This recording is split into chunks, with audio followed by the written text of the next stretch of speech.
Alors bonjour à tous et à toutes. Donc, je vais commencer par me présenter pour les personnes qui découvrent Bleu Éducation. Donc moi, je suis Marie-Lille. Je suis de mes premiers métiers professionnels de la petite enfance et aujourd'hui, je suis coach parental.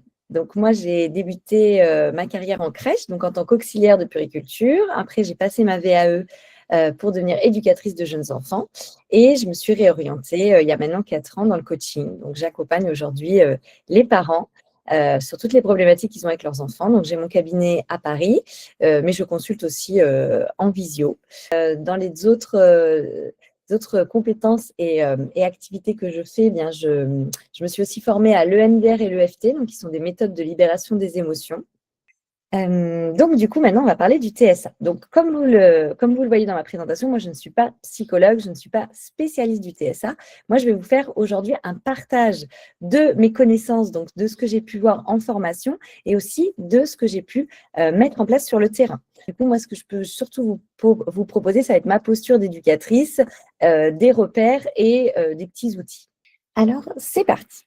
Donc, ce trouble, le trouble du TSA, donc trouble du spectre autistique, il se manifeste très différemment d'un enfant à un autre, d'un adulte à un autre. Il y a des signes qui vont être très discrets, donc on ne va pas du tout repérer, et parfois ça va être très visible. Donc, ce sont des enfants et des adultes qui ont des difficultés de communication et d'interaction.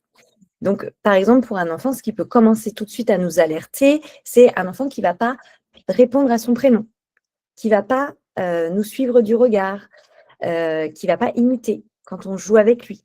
Donc ça, c'est des comportements vraiment, quand on en remarque plusieurs comme ça peut être des petits signes voilà, qui peuvent nous alerter.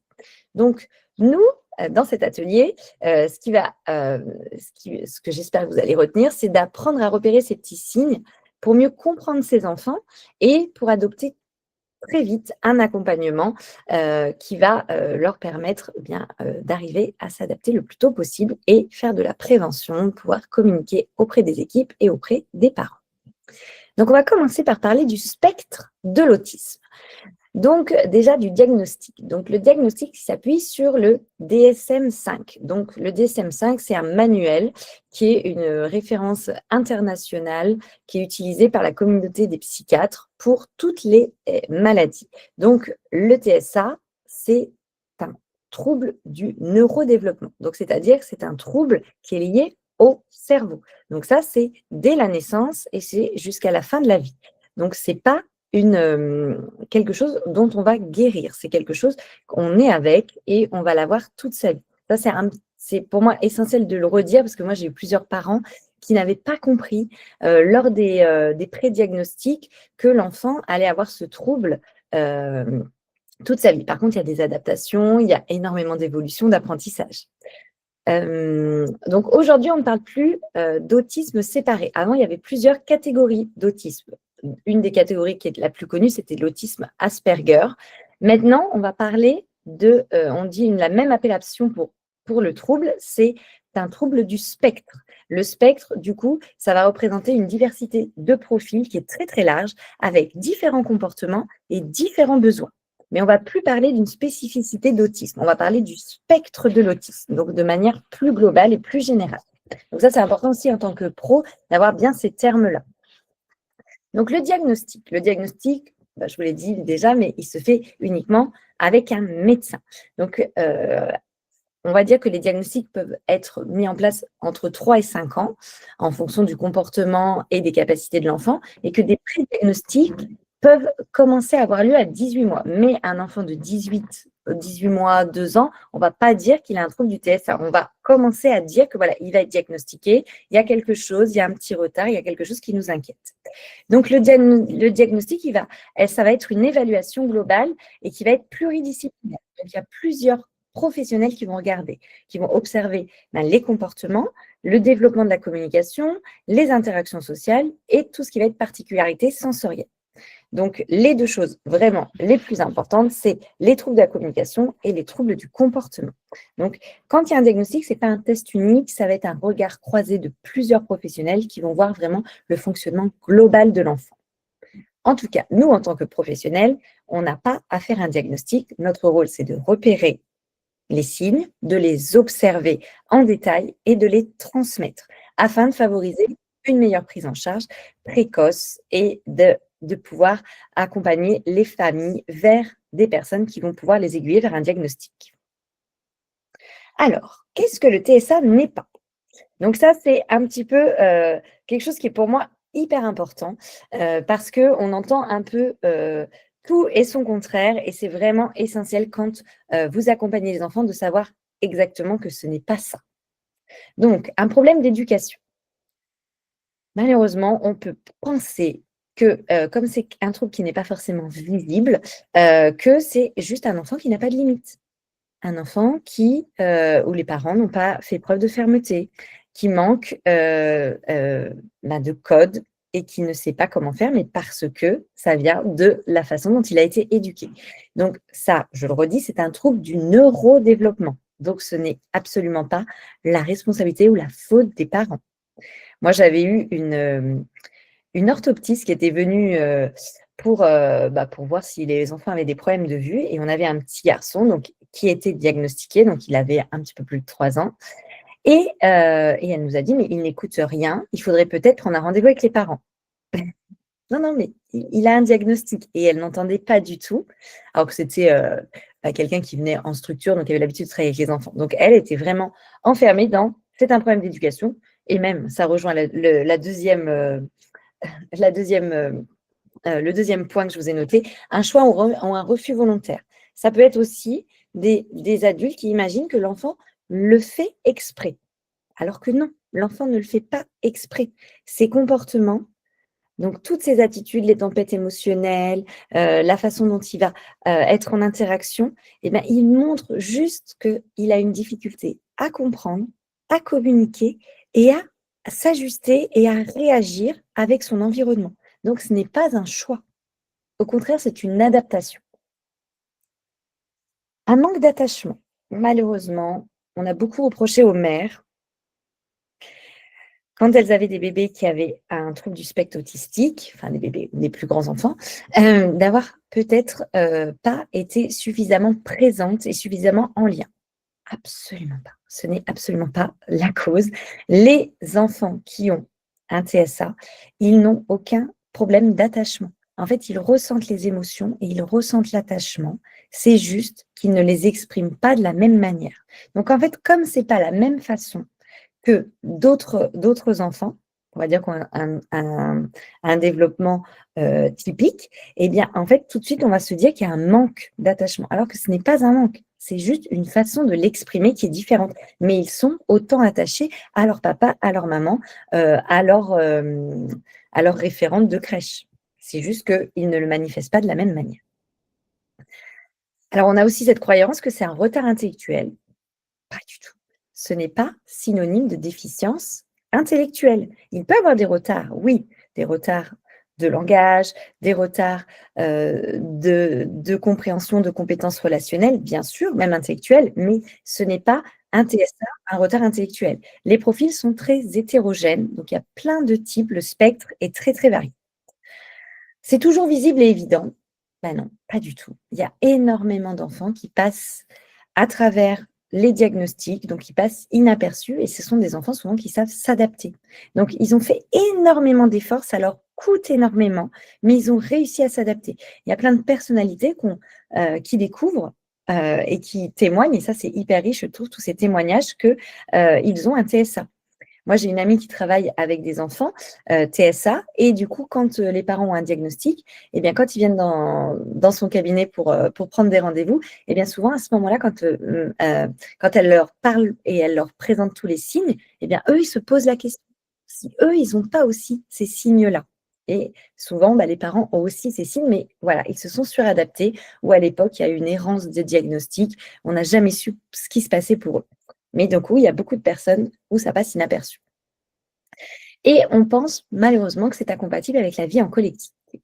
Pas du tout. Alors bien sûr, il va falloir des aménagements, mais l'enfant, il peut très bien évoluer, apprendre et s'épanouir en structure, et c'est même super intéressant d'être avec d'autres enfants.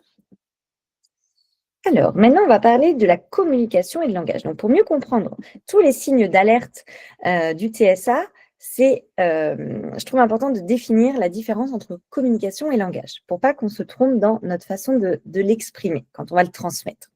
Donc, la communication, c'est tout ce qui va nous permettre d'échanger des informations, aussi bien nos besoins, nos émotions, avec ou sans parole.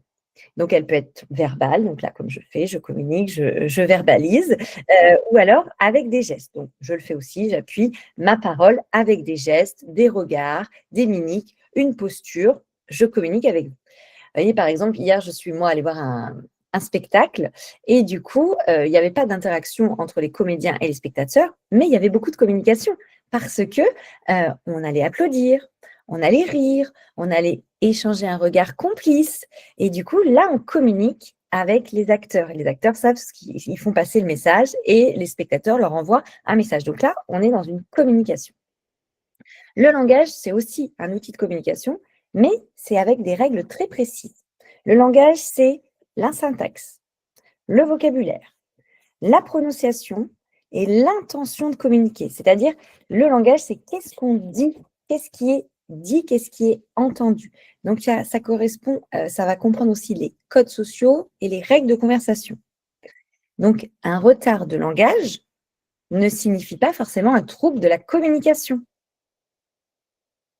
Donc, quand on dit qu'un enfant a un trouble de la communication, souvent, on se trompe parce que beaucoup d'enfants compensent très bien en utilisant d'autres moyens pour se faire comprendre. Des gestes, des regards, des émotions, des expressions du visage. Donc, on va plutôt parler d'un trouble du langage. Donc, en revanche, certains enfants atypiques, ils peuvent alerter dans le cadre d'un trouble du TSA pour le langage et la communication. Donc, on va voir maintenant plus en détail tous ces signes précoces. Mais je trouvais important de vous donner ces différences entre langage et communication. Donc, tous les signes précoces, observables, qui peuvent vous questionner et orienter des discussions en équipe pluridisciplinaire ou auprès des familles. Donc, les premiers, ça va être les stéréotypies. Donc, c'est les comportements répétitifs. Ce sont des particularités sensorielles où l'enfant va se stimuler. Donc, tout ce qui va être balancement ou flapping, donc battre des mains comme ça très rapidement. C'est vraiment pour se stimuler, ça peut être pour se rassurer.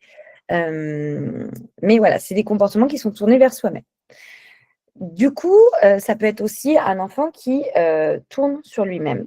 Donc, pareil, pour se stimuler. Un enfant qui veut jouer toujours avec le même objet. Donc ça, on va parler d'intérêt spécifique. Alors, dans le neurodéveloppement, les enfants, ils ont des périodes spécifiques où ils vont s'intéresser à des jeux. Un enfant qui a un TSA, lui, ça va être un intérêt qui est très, très restreint et ça va être très longtemps.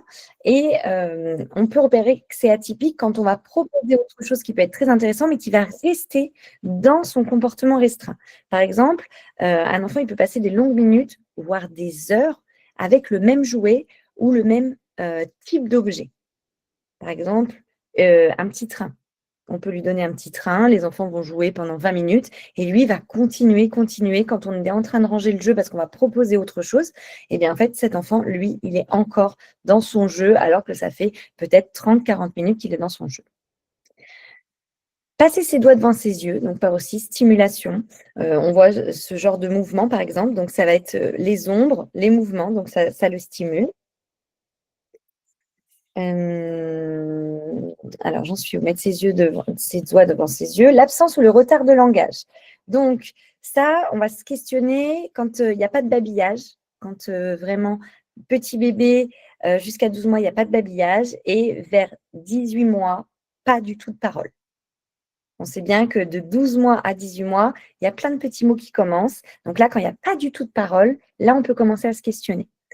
Un langage aussi qui va être dit non typique, c'est-à-dire l'enfant ne va pas avoir la même façon de communiquer, de rentrer en communication. Donc, par exemple, des mauvaises imitations des sons. Il ne va pas reproduire exactement la même chose. Ou il va faire des écholalies. Les écholalies, ça veut dire qu'il va répéter, mais sans contexte. Donc, il va, par exemple, répéter le dernier mot. On va aller se laver les mains. Les mains. Mais les mains, ce n'est pas dit en même temps, ce n'est pas dit dans le contexte. Il n'a pas une intention de communiquer quand il va le dire. Moi, je repense à un petit garçon. quand on racontait des histoires, donc il n'était pas du tout intéressé par les histoires, donc on le laissait en dehors de l'espace de temps calme. Et une fois, je prends un livre, et dans le livre, je faisais toujours des voix, et il y avait un moment, je disais «Bonne nuit». Et en fait, je prends le livre, et du coup, il a dû se retourner pour me voir prendre le livre. Et là, il a continué de jouer avec son petit jeu, donc je crois que c'était une petite voiture, et il a dit «Bonne nuit». Et du coup, là, je me suis dit, ah, il veut communiquer en montrant qu'il a compris que je prenais le livre, mais en fait, pas du tout. Il était dans, tiens, je vois le livre, je pense à cette phrase, je la dis, mais je continue mon jeu. Et en fait, il n'était pas forcément dans une interaction avec moi, mais il était plutôt dans, je sais ce qui va se passer, et du coup, je le dis, mais vous voyez, c'est un peu hors contexte. Mais dans ces moments-là, quand on a peu de phrases, bah, on est très, très touché et on a envie de rentrer en interaction.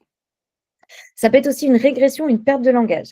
Ça, c'est vraiment très préoccupant parce que ça peut arriver à n'importe quel âge. Un enfant qui est très verbal, qui va bien communiquer, puis tout d'un coup, qui ne communique plus du tout. Et à l'inverse, ça peut être aussi des enfants qui ont un langage très soutenu. Donc, observer juste la communication, ça ne suffit pas. C'est insuffisant. Il faut regarder autour de la communication, des interactions. Donc là, je vous ai mis d'autres choses qui sont aussi des signes dans des interactions avec l'adulte. Donc, pas le regard. Le regard, il semble fuyant, furtif. Donc ça, c'est le trait qui est le plus connu. Et ça, c'est souvent les parents qui vont en parler ou les professionnels parce qu'en fait, ça va amener une émotion de tristesse. Parce qu'en fait, quand il n'y a pas véritablement de contact oculaire et d'interaction avec l'enfant, avec le bébé, eh bien, en fait, c'est difficile de créer cette proximité. On va avoir du mal parce que c'est comme ça qu'on commence à vraiment à être en interaction, hein. C'est dans le regard, c'est dans les jeux, dans les imitations.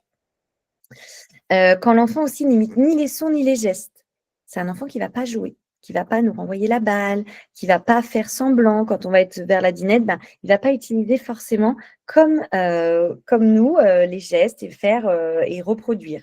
Donc il va plutôt rester dans son coin avec, des jeux restreints qu'il va répéter. Donc ce sont que les enfants là, en fait, ils ont des difficultés à comprendre instinctivement les règles de qu'est-ce qu'il faut faire? Qu'est-ce qu'il faut faire avec ce ballon? Donc, ils ne vont pas jouer avec nous.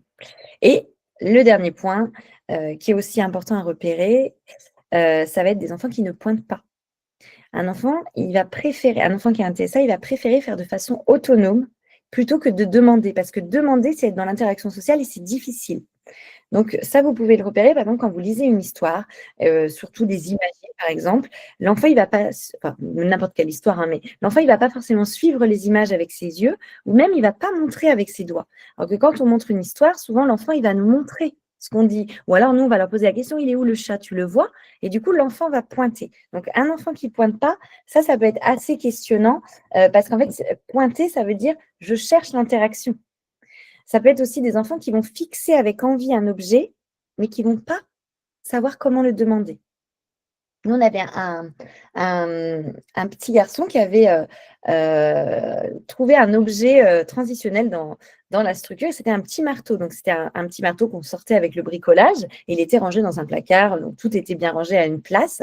Eh bien, on savait, enfin, on s'en est rendu compte au bout d'un moment, mais le matin, quand il arrivait, il se mettait toujours devant ce placard. Et du coup, il trouvait des stratégies par lui-même. Il empilait des chaises. Enfin, il essayait d'ouvrir la porte. Et en fait, il n'est pas forcément nous chercher. Et ça arrivait que si on passait à côté, il allait nous tirer les vêtements, il allait nous pousser vers le placard, mais il n'est pas dans une demande en train de pointer le placard ou en train de dire je veux, je veux, je veux. En fait, c'était derrière à nous de décoder. Donc forcément, au bout d'un moment, on a bien compris que c'était cet objet qu'il voulait, mais ce qui se passe à ce moment-là, c'est qu'on se demande qu'est-ce qui se passe pour lui et comment l'aider. Et j'imagine que si vous êtes là, c'est que vous êtes déjà posé ces questions. Donc, on va aller voir les particularités du développement et on va aller voir après comment aider ces enfants. Donc, les particularités. Donc, les premières, c'est troubles socio-émotionnels. Donc, enfin, les premières. Une des premières que je vous présente, mais les quatre sont très importantes.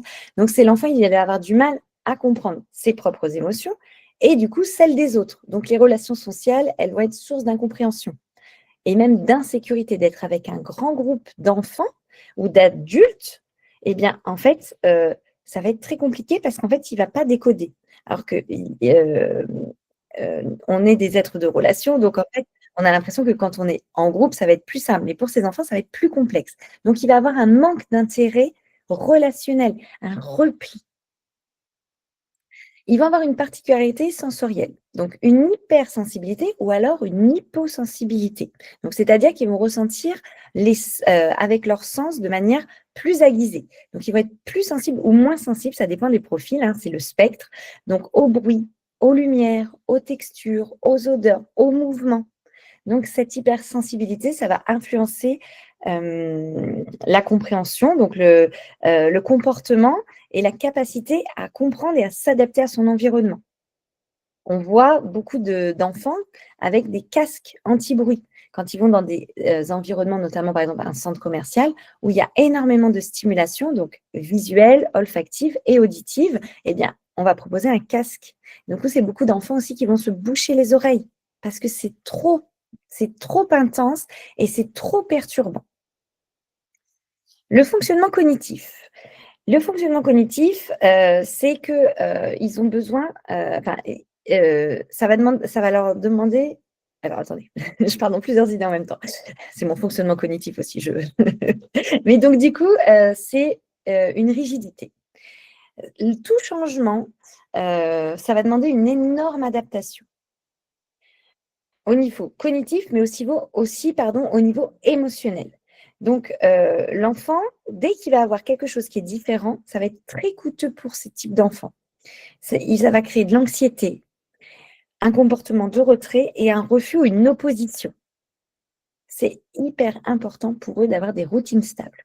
Moi, je pense aussi à un autre petit garçon où tous les jours, bon, on sait très bien en crèche, on met en place des repères, c'est essentiel. On se lavait les mains dans la salle de bain, dans un petit couloir pour aller dans la salle du déjeuner. Et dans cette salle, dans ce petit couloir où on se lavait les mains, il y avait le groupe des moyens qui mangeait. Et en fait, c'est arrivé plusieurs fois que quand je sortais de la salle de change pour aller laver les mains, eh bien, le groupe des moyens était déjà installé. Donc, les enfants qui sortaient en dernier, je leur lavais les mains aux gants ou d'une autre manière. Eh bien, pour cet enfant, c'était impossible. Ce changement de ne pas se laver les mains dans ce petit lavabo où il était habitué tous les jours, il se mettait par terre, il criait, et du coup, il était impossible de lui expliquer qu'aujourd'hui, vu que les moyens étaient déjà installés à table, on ne pouvait pas se laver les mains. Donc, évidemment, pour cet enfant, et cette façon de fonctionner, cette rigidité dans son cerveau, eh bien, on allait déranger le groupe des moyens et on lui permettait de se laver les mains. Donc c'est ça aussi où c'est essentiel de bien connaître comment il fonctionne. Ce n'est pas, une colère, c'est un comportement. Donc c'est-à-dire qu'il a besoin de ces repères fixes parce que tout changement va amener de l'anxiété. Et la gestion des émotions, donc du coup, ça fait écho à ce que je vous disais, mais difficulté à réguler son émotion et à l'exprimer. L'enfant, il n'arrive pas à exprimer son mal-être autrement que par des comportements qui vont être très visibles. Donc, dès qu'il y a un besoin qui n'est pas satisfait, une surcharge émotionnelle, une surcharge sensorielle, eh bien, l'enfant est débordé et comme il n'arrive pas à l'exprimer avec des mots, il va l'exprimer par son corps et ça va être de manière assez démonstrative. Donc, quels vont être les besoins? Donc, les besoins sont en lien avec forcément comment cet enfant se développe. Donc, tous ces besoins, vous avez l'habitude parce que c'est ce que vous faites de manière générale avec les enfants. Mais là, avec un enfant qui a un TSA, ça va être et, euh, essentiel.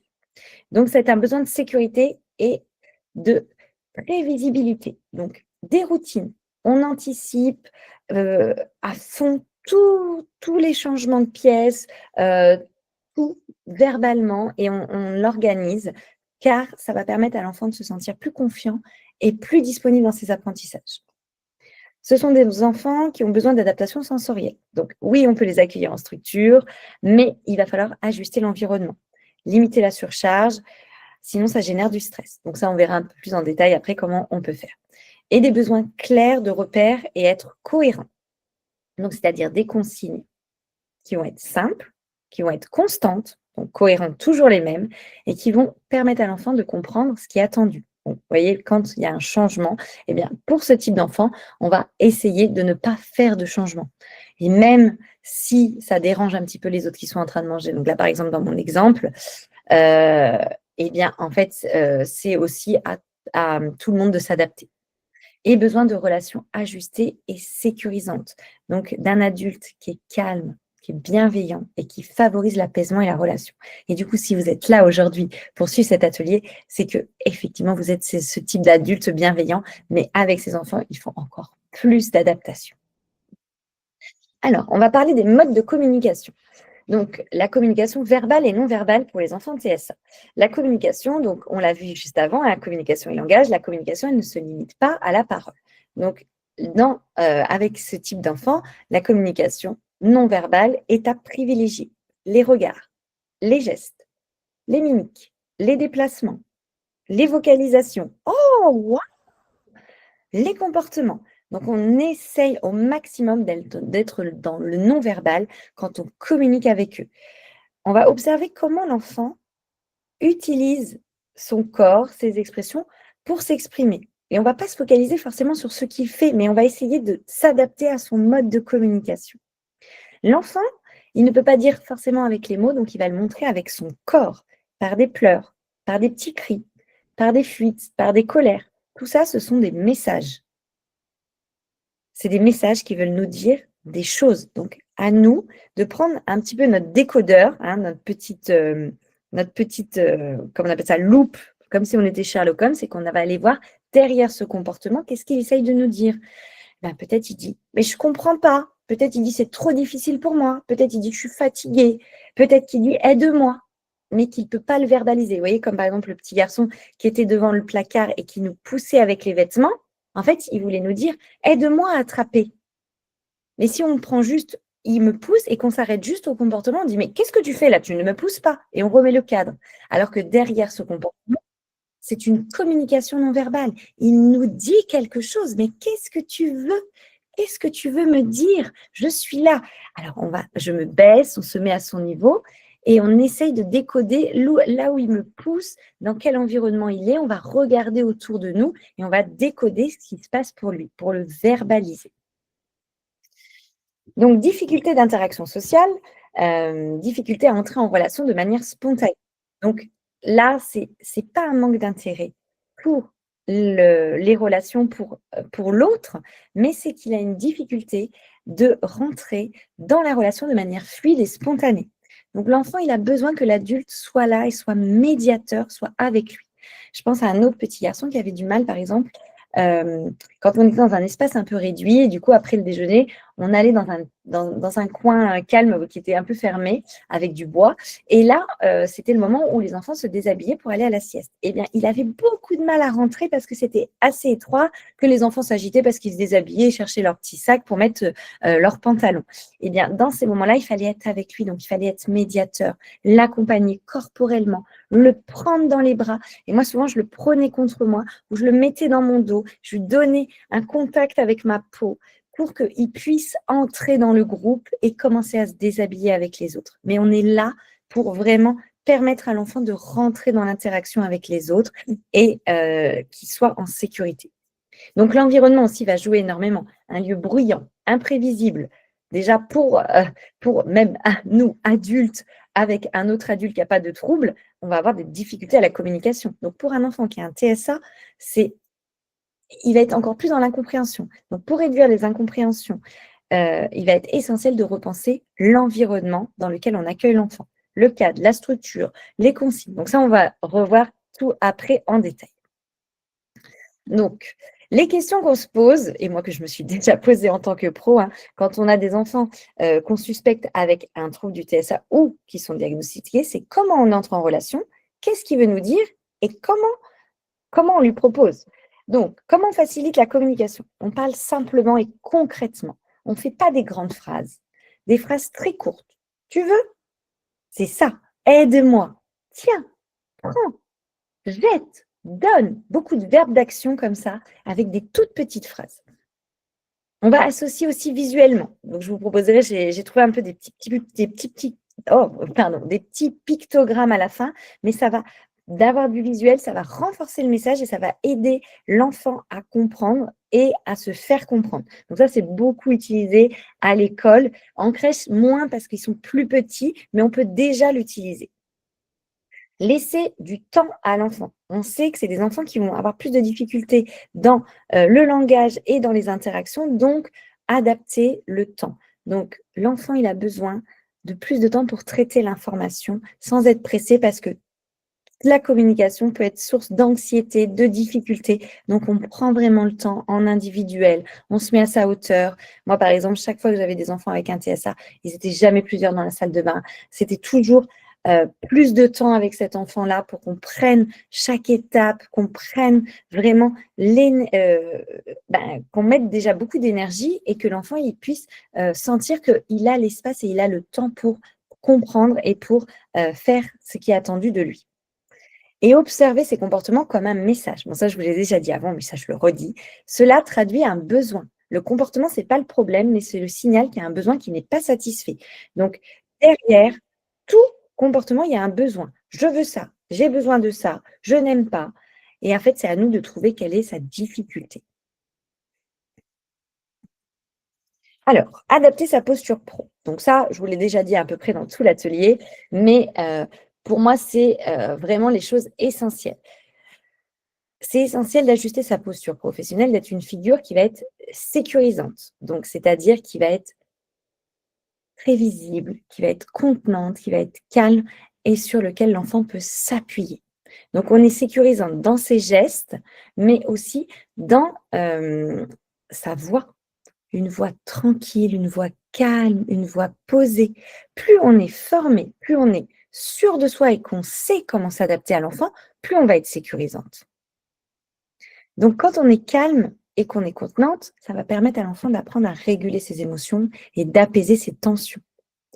Plus il y a de la prévisibilité dans les routines, mais aussi dans nos gestes.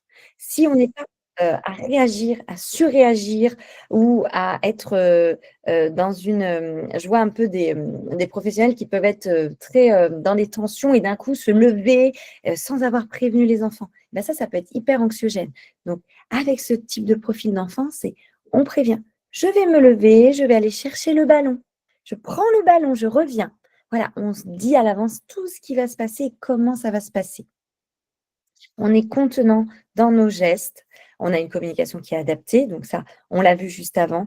Communication très simple, adaptée, avec des verbes d'action. Je vous présenterai aussi après sur la méthode Denver. Moi, j'ai appris beaucoup de choses sur la communication qui étaient très, très importantes. Et accepter que l'enfant ne fasse pas comme les autres. Une fois qu'on a accepté ça, c'est qu'on accepte que l'enfant il a son propre fonctionnement à lui. Et bien du coup, on va changer notre regard et on va adapter les attentes. On ne va plus avoir les mêmes attentes. Donc, ça va favoriser le développement de ses compétences plutôt que de se centrer sur ses difficultés. Donc, ça, c'est pour moi essentiel quand on accueille un enfant qui a un trouble, un retard ou quoi que ce soit, mais qu'on voit qu'il y a une difficulté d'adaptation, eh bien, on accepte qu'il n'est pas comme les autres. Et l'objectif, ce n'est pas qu'il rentre dans le moule. L'objectif, c'est qu'en tant que pro, on doit accueillir l'enfant comme il est et où il en est dans son développement. Donc, cet enfant, il a ce fonctionnement propre. Eh bien, moi, je vais m'adapter. Ce n'est pas l'enfant qui va s'adapter à mon cadre d'accueil et à mes capacités. C'est à moi, c'est moi la professionnelle, c'est moi qui suis payée pour donner le meilleur de mes compétences. Donc, c'est à moi d'accepter son fonctionnement.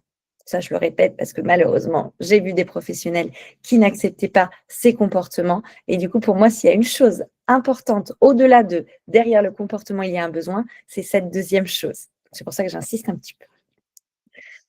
Les clés pratiques. Donc ça, c'est un petit peu le résumé, enfin pas le résumé parce qu'on va revoir un peu en détail, mais tout ce que je vous ai dit. Donc c'est comment on accueille un enfant avec un TSA en collectivité ou en accueil individuel, mais avec plusieurs enfants. Déjà, première chose, on va sécuriser l'environnement. Des repères visuels qui vont être simples et qui vont être faciles à repérer. Des photos, des pictogrammes.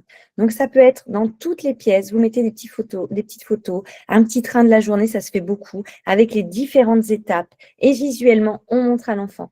C'était l'accueil, maintenant c'est le temps de regroupement. Donc, on a mis une petite photo du petit coin calme avec les coussins, avec des livres, et on va s'appuyer là-dessus. Donc, on va, avec lui, aller vers la photo avant de dire aux enfants, allez, on range, on va aller au coin calme. Eh bien, on va lui présenter, tiens, regarde, c'est l'heure du coin calme, c'est le coin calme, le coin calme. Et on va le nommer plusieurs fois. Et après, là, on va inviter tout le monde à ranger. Du coup, on l'a déjà prévenu et on lui a montré avec une photo ou un picto quelque chose de visuel, donc qui va lui permettre de prendre le temps d'intégrer que là, ça va être le moment du temps calme. Des routines hyper stables. Ça, c'est essentiel. Toujours la même chose au même moment. Et on anticipe le changement. Donc, on l'explique.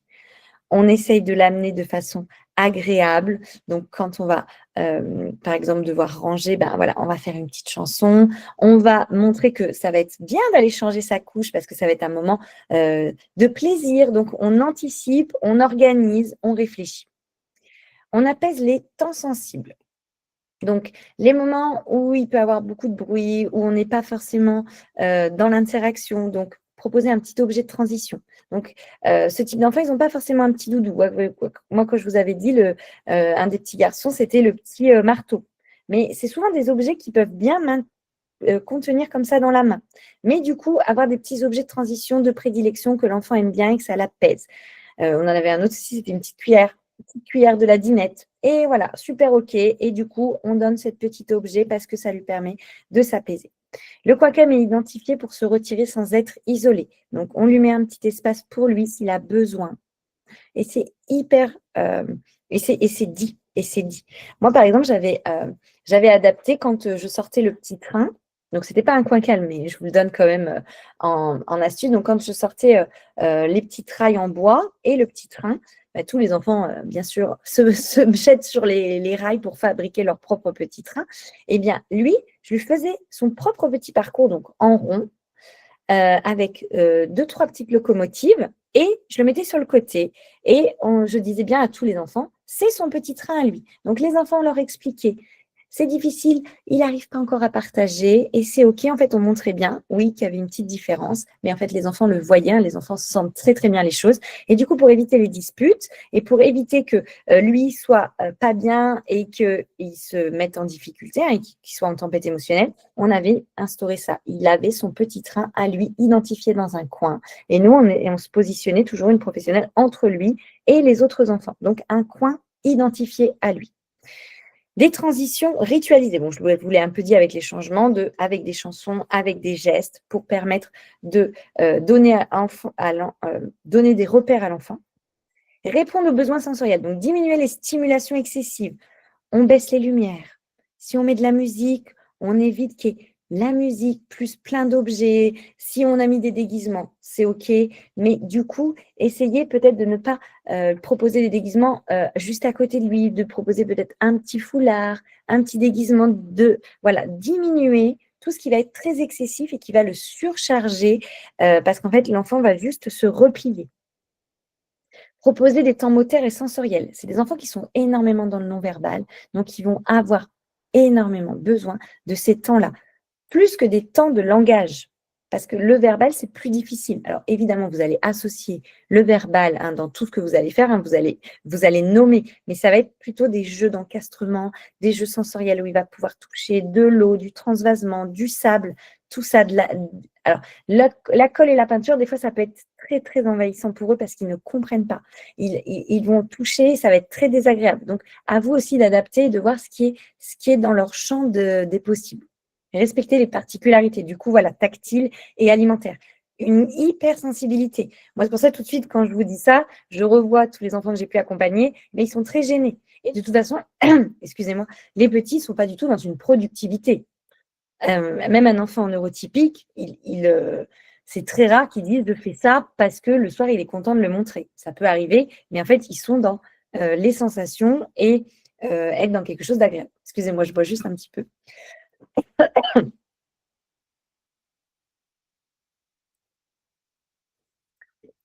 Alors, gérer les comportements dits défis. Dites-vous, bon ça je vous l'ai déjà dit, mais c'est un comportement d'adaptation. Donc dès qu'il y a un comportement, une crise, une opposition, c'est qu'en fait, il n'a pas compris ce qui se passait et que c'est une tentative d'adaptation. Donc par ses cris, il est en train de nous donner un message. Donc essayez d'aller repérer le déclencheur. Qu'est-ce qui a fait ça? Parce qu'il y a eu une chose, peut-être un mouvement brusque, peut-être un enfant qui a couru à côté, peut-être quelqu'un qui a donné un tout petit coup sur son jeu. Donc voilà, d'aller vraiment repérer qu'est-ce qui déclenche ça pour organiser et prévoir pour les prochaines fois. On ajuste plutôt que de sanctionner, ça ne sert à rien. Si l'enfant est en train de crier ou de taper, c'est qu'il est en train de nous donner un message. Donc juste, on essaye de comprendre. Et on renforce les comportements Adapter, bien sûr, tout ce qui va être, encouragement, validation, ça va être, encore plus important parce que, comme ils ont des difficultés dans les interactions sociales, plus ils vont être valorisés, plus ils vont avoir envie de recommencer. Et coopérer avec l'équipe et les familles. Donc, ce qui va être essentiel, de partager ses observations sans jugement. Donc, on va commencer par son équipe, hein. Toujours, on ne va pas du tout alarmer les parents dès qu'on a repéré quelques signes. On va en parler en équipe. Si vous êtes assistante maternelle, vous en parlez aussi au RPE ou à la PMI. Vous allez demander des observations plus fines avant d'alarmer les familles. On ne va pas parler de TSA, on va dire j'ai vu ça, ça me questionne. On en parle à une équipe, on en parle à des éducatrices, des puéricultrices, pour ensemble savoir quel discours on va tenir auprès des familles. Ce n'est pas à nous, auxiliaires, CAP, euh, euh, assistantes maternelles, de dire je pense que votre enfant est TSA. Donc vraiment, on est là pour faire des observations et pas de jugement, pas d'interprétation. Donc le rôle vraiment des professionnels, c'est on observe, on alerte des professionnels qui vont être plus formés sur le sujet pour savoir comment on va communiquer ça avec les parents. Et une fois qu'on a pu communiquer avec une professionnelle formée, on va co-construire des stratégies communes d'adaptation. Comment on fait? Qu'est-ce qu'on propose? Nous, par exemple, je repense à un petit garçon qu'on n'arrivait pas à endormir. Eh bien, on a demandé au papa de venir nous montrer comment il faisait à la maison. Donc, il s'est allongé dans le dortoir, il a pris son enfant. Voilà, alors, il ne parlait pas aussi la même langue. Donc, c'est pour ça aussi qu'il n'a pas pu nous expliquer, mais il aurait pu nous expliquer verbalement. Mais du coup, il nous a montré comment l'endormir et du coup, après, on a pu endormir. Donc, vraiment, c'est des stratégies où c'est essentiel d'aller demander aux familles comment ils font. Et nous aussi, quand on a trouvé des stratégies, d'aller les transmettre. Parce qu'on est dans un vrai travail de coéducation d'équipe. Et là, je vais vous présenter un accompagnement. Donc, c'est la méthode Denver. Donc, j'ai eu la chance d'accompagner un petit garçon à Villeurbanne, à l'ITAC, donc un centre spécialiste dans l'accompagnement d'enfants TSA. Et du coup, dans ce centre, ils utilisaient la méthode Denver. Donc, c'est une méthode américaine où c'est des séances individuelles où l'enfant va être surstimulé. Et du coup, j'ai pu, alors j'en ai parlé dans ma VAE quand j'ai passé mon diplôme d'éducatrice. Et du coup, je vous ai repris les points essentiels parce que je trouvais important de vous les transmettre, parce que moi, ils m'ont beaucoup aidé et j'ai beaucoup utilisé ce que j'ai observé dans cette méthode pour accompagner des enfants qui avaient des troubles que j'ai pu avoir par la suite. Donc, ce sont des séances individuelles. Donc, moi, j'ai pu assister à 2 séances avec une psychologue et une psychomotricienne. Donc, c'est des personnes qui sont formées et qui vont être exclusivement présentes pour l'enfant. Les séances, elles vont se dérouler, je crois, en 30 minutes.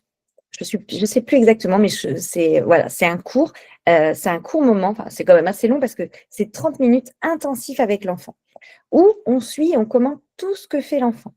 Mais vraiment, on va passer notre séance à être dans le verbal. Et on va utiliser au maximum des verbes d'action en priorité. Je vais vous donner des exemples après. Et on essaye de rendre le jeu le plus ludique et attractif. Donc, on va tout le temps nommer ce qui se passe et on va le faire de manière très ludique, très théâtralisée. Donc, on est voilà, dans le point 5, hyper expressif et théâtral quand on va parler à l'enfant. L'objectif, c'est de chercher le regard et la participation de l'enfant à tout prix. Donc, on va répondre à toutes ces initiatives et on va rechercher sa motivation. On ne va pas être juste dans je te propose et tu fais comme je veux. C'est je te propose et je vois ce que tu fais et là, je vais commenter ce que tu fais. Donc, le but, c'est que l'enfant il trouve du plaisir à échanger, à être dans l'interaction et pas qu'il parte dans des jeux d'intérêt restreint ou de stéréotypie. Donc, par exemple, moi, ce que j'ai pu voir, c'est à un moment, on a sorti les dalles sensorielles parce qu'il les a touchées. Tu prends, tu touches. Et du coup, elle est très théâtrale et elle va dire toutes ses verbes d'action. D'un coup, l'enfant, il va toucher. Tu touches, mets ta main dessus. Et elle répète plusieurs fois. Après, l'enfant a sauté, tu sautes de dalle en dalle. Oh oui! Et beaucoup de petites onomatopées comme ça. Ensuite, il a voulu faire des gommettes, donc pareil, tu colles la gommette, tu poses le doigt. Oh, là, elle est là. Tu attrapes, tu mets. Donc, on est beaucoup dans ces verbes-là. Moi, ça a été une richesse incroyable. Maintenant, c'est devenu un peu un automatisme, même avec des plus petits, de faire ça. Alors, même des enfants qui n'ont pas forcément de TSA, mais dès qu'on va être dans quelque chose de très théâtral, l'enfant va être très attiré parce qu'il est dans un mode de communication avec ses sens. Il y a quelque chose que moi j'ai toujours utilisé, après on l'a accompagné aux toilettes et il voulait ouvrir le robinet, il n'y arrivait pas. Et du coup, il a attrapé la main de la psychologue et la psychologue, elle a dit «Aide-moi». Et elle a pris sa main et elle l'a montré, elle a dit «Aide-moi». Du coup, ça, c'est une phrase que moi, maintenant, je redis tout le temps aux enfants. Dès qu'ils veulent faire quelque chose et qu'ils m'attrapent la main ou qu'ils me poussent, aide-moi, aide-moi. Et du coup, je dis le mot pour que lui, il puisse associer le mot au geste. Donc, aide-moi. C'est aussi dans ces séances où j'ai vu l'importance d'apprendre à pointer. Donc, quand l'enfant veut quelque chose et qu'il va soit nous taper, soit nous pousser, de serrer sa petite main, de montrer avec le doigt, je veux ça, et on lui montre comment on pointe pour que l'enfant il puisse avoir du coup des outils pour après pouvoir le faire dans d'autres situations que des situations d'hyperstimulation. Mais ça, pour moi, ça a été vraiment une merveille d'apprentissage de pouvoir observer ces séances. Et voilà, j'ai terminé sur cette présentation. Ah oui, non, je voulais vous présenter des pictogrammes. Excusez-moi, j'avais oublié. Donc, c'est des petits pictogrammes que j'ai trouvés sur Internet. Donc, en fait, il y a beaucoup de pictogrammes qui sont adaptés à des enfants plus grands. Mais je trouve important d'avoir des petits pictogrammes tout simples. Donc, vous voyez, des petits mouchoirs, la sucette, les toilettes. J'ai besoin d'aide, donc on voit une petite main. Et du coup, toujours d'associer ces petits pictogrammes. De la pâte à modeler. Voilà. Quand vous avez repéré des jeux, les bulles, les petits jeux comme ça que l'enfant aime bien, n'hésitez pas à vous faire des petits pictogrammes. Et quand il est dans une grande difficulté ou que c'est la fin d'une tempête émotionnelle, eh bien, on peut amener les petits pictogrammes pour l'aider à verbaliser ce qu'il a besoin maintenant. Alors, pas en tempête émotionnelle, déjà, c'est compliqué, même pour nous adultes, quand on est en colère, d'exprimer de quoi on a besoin. Donc, un enfant avec un trouble du spectre autistique, il ne pourra pas vous le dire au moment de la crise. Les routines aussi. Alors, j'ai trouvé qu'une routine du soir, donc je sais que ce n'est pas adapté à des professionnels, mais vous pouvez l'adapter, par exemple, au moment du coucher. Voilà ce qu'on va faire avant le coucher ou avant le repas. On va se laver les mains ou dans la salle de bain. On va jeter la couche, on va prendre le gant, on va se nettoyer les parties, on va mettre dans le sac de linge sale. Excusez-moi. Et du coup, c'est bien d'avoir un support visuel et ça permet vraiment à l'enfant de comprendre, de mettre du sens sur ce qui va se passer. Et ça, j'ai pris aussi, c'est les interactions sociales. Donc, c'est bien pour les enfants un petit peu plus grands, s'excuser, dire merci. J'avais assisté, du coup, avec mon amie qui travaille avec des personnes autistes à des groupes où elle leur apprend les interactions sociales. Donc, super intéressant. Et ça, c'est vraiment essentiel d'avoir toutes ces bases. Donc ça, je vous l'ai mis, mais bien sûr, c'est difficile à adapter avec des plus petits, mais je trouve important d'avoir toutes ces notions de bonjour, au revoir, merci, s'il te plaît. Donc, comprendre le TSA, c'est changer de regard sur l'enfant et ses comportements, et derrière chaque difficulté se cache un besoin. Donc, j'espère que ça, vous l'aurez bien en tête. Et l'objectif en tant que professionnel, c'est d'aller le reconnaître, d'aller questionner qu'est-ce qui se passe pour lui, qu'est-ce qu'il a besoin à ce moment-là, et de l'accompagner au mieux.